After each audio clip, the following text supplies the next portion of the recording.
Chine, Xinjiang. Aux confins du désert du Taklamakan, une forme se détache.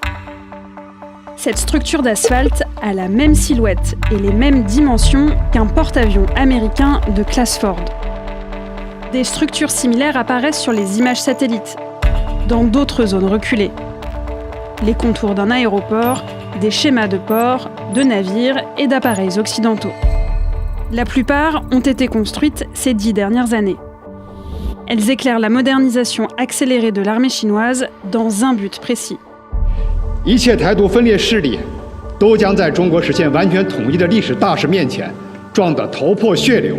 我命令全军各级要强化练兵备战鲜明导向，提高军事训练实战化水平。 Le monde a voulu comprendre le degré réel de préparation de l'armée chinoise à une invasion de l'île de Taïwan. En s'appuyant sur le travail d'analystes défense, nous avons identifié 30 installations militaires chinoises. Elles viennent imiter les matériels et infrastructures de Taïwan et de ses alliés. Et lèvent le voile sur certains scénarios précis auxquels l'armée chinoise se prépare, mais aussi sur ses stratégies de propagande et d'intimidation.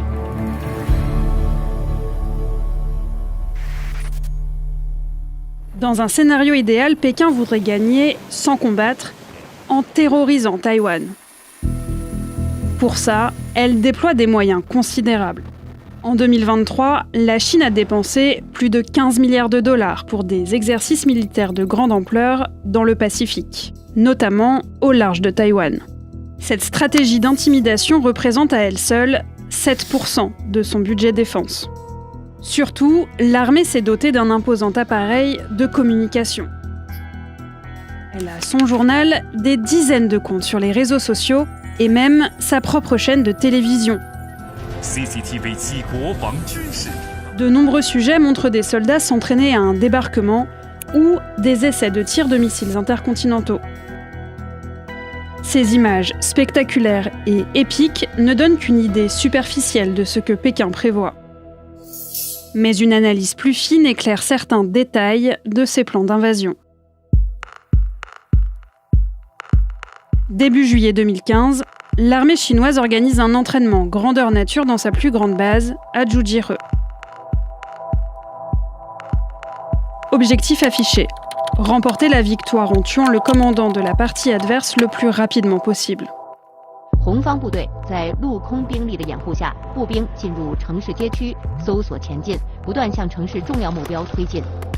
Officiellement, cet ennemi n'a pas de nom.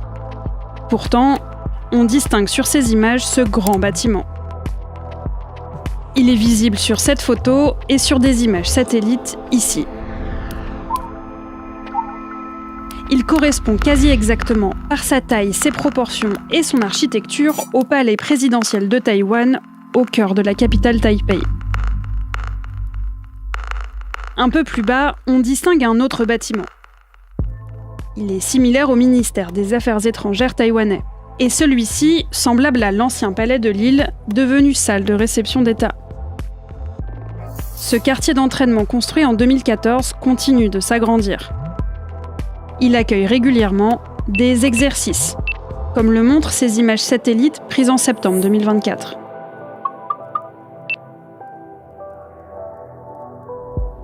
Encore un peu plus loin, il y a aussi une réplique de la Tour Eiffel. Mais rien ne permet de penser qu'elle est utilisée à des fins d'entraînement. Pourquoi la Chine prend-elle le risque de laisser apparaître ces installations stratégiques ? Does it have that intimidation value? Look, the Chinese have known since the 1950s that anything they build in China can be seen by the United States. They're very used to this. Kind of suits their overall picture of intimidation. Plus récemment, en 2021, la Chine persiste et construit à 700 km de là une deuxième réplique du cœur du pouvoir taïwanais. Autour de lui, les axes principaux du quartier présidentiel. Si on superpose la disposition des routes taïwanaises sur cette base militaire chinoise, c'est une copie quasi parfaite. pense que ce scénario-là, s'il ne faut pas entièrement l'écarter, il n'est pas le plus probable. Cette idée qu'une blitzkrieg est possible dans le détroit de Taïwan a quand même été remise en question de manière évidente par la manière dont se sont déroulées les opérations russes en Ukraine. Une résilience est possible, même après une attaque extrêmement brutale sur un temps très réduit. À ce scénario risqué d'une mission commando semble donc se substituer un autre. Une invasion à grande échelle. Pour espérer envahir la totalité du territoire taïwanais, l'armée chinoise doit pouvoir neutraliser des infrastructures militaires clés, dont les bases aériennes et navales. En plein désert, elle a tracé les contours de l'aéroport de Taichung. Taïwan y entrepose des chasseurs et des hélicoptères militaires. Visible depuis 1999, le lieu est régulièrement bombardé comme le montrent ses cratères.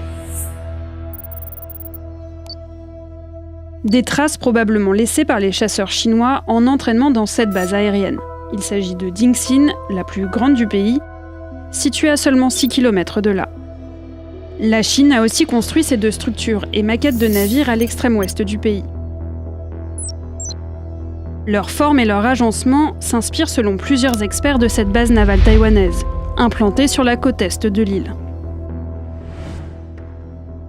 There, I would think that it would signal that the PLA has the capability to target Taiwan's east coast, whereas in the past, probably we'd only thought about the PLA focusing on a west coast scenario of Taiwan's main island because the east coast was too mountainous for an amphibious landing, or the seas are too rough because it's very deep water, it's more exposed to the elements. Les défis d'un débarquement ne s'arrêtent pas là. Une fois dans les terres, l'armée chinoise devrait progresser dans un tissu urbain très dense. Pour familiariser ses troupes, Pékin multiplie les entraînements en zone urbaine. Elle a construit certaines répliques de quartiers résidentiels. Sur cette photo, on distingue en zoomant plusieurs enseignes derrière les soldats. Des noms sont visibles au-dessus de ce qui ressemble à de faux magasins. Zhuguang, salle de taekwondo, et les 5 premiers caractères d'une chaîne de supermarchés taïwanais. Ces deux devantures sont des répliques quasi parfaites de commerces situés l'un en face de l'autre à Taïwan.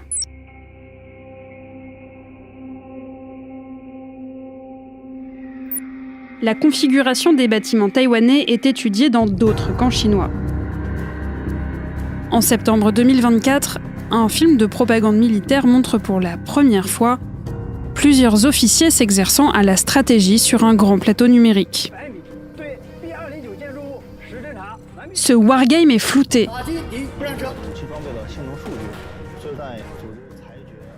Mais quelques plans de coupe zoomés permettent de distinguer le nom d'une rue, un stade et de nombreux bâtiments. Tous correspondent à un quartier précis de Taïwan, Luzhu, à 5 km du plus grand aéroport de l'île. La Chine sait qu'une telle opération est à la fois risquée et éminemment complexe. Elle a étudié le débarquement de Normandie et de nombreuses batailles navales et développe par exemple ses propres navires d'assaut et de transport amphibie. Ces exercices près de Taïwan servent un double objectif: décourager toute résistance de l'île, mais aussi, et surtout, s'entraîner à des manœuvres réalistes, capables de combiner plusieurs forces armées, garde-côtes, marine, armée de l'air, etc. Pour s'assurer d'une victoire, la Chine n'hésite pas à mobiliser de nombreux navires civils et à transporter ses soldats à l'intérieur.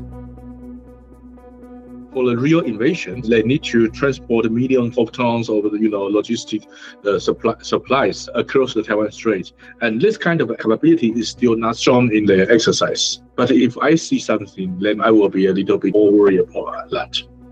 The modern battlefield is very transparent. It's very easy to see your troops or your transport. We saw them in Ukraine. It's going to be very easy to spot this in China. And it's also very easy for Taiwan to target these elements. It will be very difficult for them to conceal their activities, and obviously they will lose the surprise effect.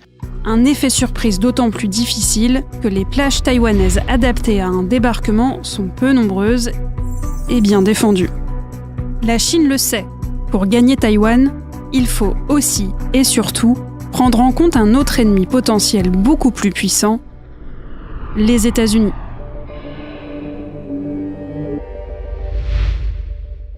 Fin novembre 2023, la Chine construit dans le désert une réplique, quasi parfaite, d'un porte-avions américain de classe Ford, probablement pour entraîner pilotes et missiles à le toucher.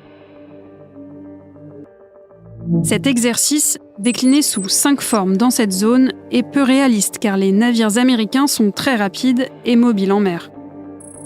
Mais l'armée chinoise a construit 2 autres répliques, mobiles cette fois, qui se déplacent sur des rails. Voici l'une d'elles le 20 septembre 2023. Le lendemain, elle a été ciblée en exercice un peu plus loin. À 260 km de là, c'est contre des répliques d'avions de reconnaissance japonais que l'armée chinoise teste ses pilotes et ses missiles. That is also a political signal to the US about how far the PLA would perhaps go in some of these military operations. So it signals an intent or a willingness to escalate to a certain point. La Chine montre les muscles en publiant par exemple cette vidéo, simulant des frappes sur la base militaire américaine de Guam. Ce qui détermine le plus la politique chinoise, c'est ce qu'elle perçoit du côté américain. Parce que tout l'équilibre à Taïwan repose quand même sur l'idée que les États-Unis peuvent intervenir. Aux yeux de nombreux experts, l'abandon de Taïwan par les Américains signerait la défaite inévitable de l'île au bout d'environ 2 mois de combat. If we don't have the support from Westerns, from Americas, then of course in the end we will in very dangerous and very difficult situation. Reste que l'opération de terrain n'est qu'un des scénarios envisagés par Pékin. Je pense que ce que cherche à faire la Chine, c'est à positionner l'opposition pour gagner les présidentielles de 2028. En tout cas, être capable d'avoir un relais de négociation pour aboutir à ses fins sans avoir à prendre ces risques énormes.